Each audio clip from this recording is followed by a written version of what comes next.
Hello, Instagram. It is story time.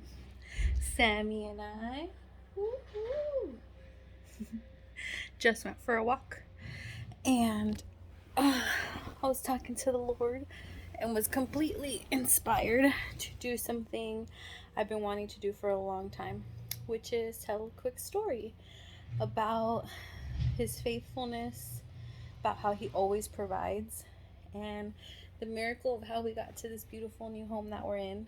Um, After the miracle of Sammy, Alex and I were looking for a new place to live and hoping to get a new place before Sammy came. And honestly, I got consumed. I was so consumed by wanting to make it happen on my own, by my own strength. And I was constantly searching Zillow, constantly requesting to see tours, and every door got shut. No matter where we asked to see a place, it was like sold, rented, done, not happening. And after, I want to say, a couple months, a month or two of going through this, maybe more honestly, um, we were frustrated. We were talking to our brother Fred, shout out to Freddie, and he just encouraged us. You know what? I encourage both of you to just really seek the Lord and pray. And we were like, we have been praying, nothing's happening. But when he spoke those simple instructions, pray, and seek God, God spoke to me through the Holy Spirit and said, be still. And that conversation ended, and I told Alex, hey, I feel like God's telling me be still. And Alex finished that verse. It's a verse in the Bible. And he said, and know that I am God. There's more to it, but that's the second part of the verse. And I was like, yeah, that's how the verse goes. I think that's what God's saying. He wants us to be still and know He is God. Like, rely on Him and let Him help us. Let Him do this. And it felt so contrary to my human flesh. Like, be still. Do nothing? Like, how are we going to find a place if we do nothing? But experience has taught me that obeying God is so much better than trying to figure things out on my own. So Alex and I obeyed, and we yielded to God's instructions, and we remained still for 2 months. I did not go on Zillow. I didn't touch it. I didn't ask people if they knew anybody who was renting. I didn't look at anything. And that time was already coming up. We're okay. We're 2 months more far along in our pregnancy. It's been 2 months of being still and nothing's happening. We had a lead, and it kind of wasn't going anywhere.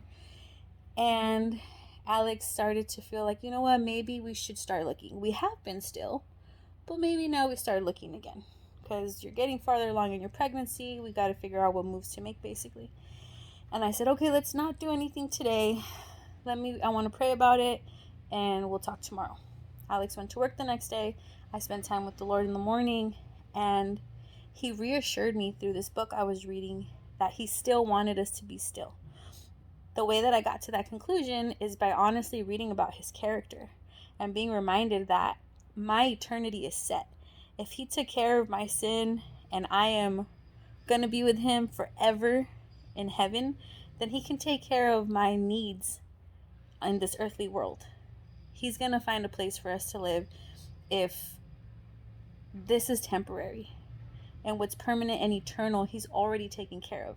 How much more would He take care of the temporary if He's taking care of that? And so I felt reassured, like, stay on the path, continue to be still. And I told Alex, you know what? I don't think we should look. Not yet. Let's continue to stay on the path and be still. An hour later, Alex texts me or calls me, one of those, and says, the landlords on the lead, or the house that we had a lead on, want to meet with us, and they want us to go view it tomorrow.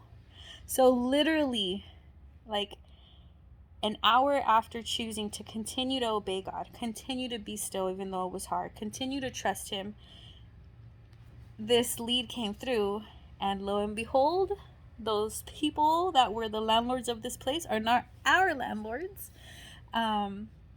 And everything just worked out in God's perfect timing, according to God's perfect plan, not in our strength, not in our timing.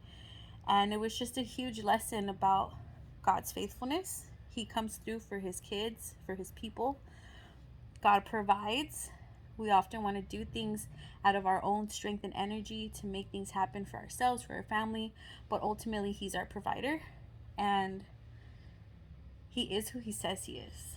He is loyal, he is faithful, he will come through for us even in the times where it feels tough, like we're not hearing from him, like he's not moving, like nothing's happening, like we're waiting too long.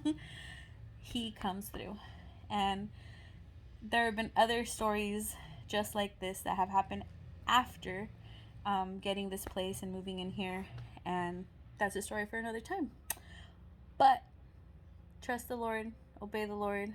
He is faithful, he provides, he is who he says he is, and you can trust him.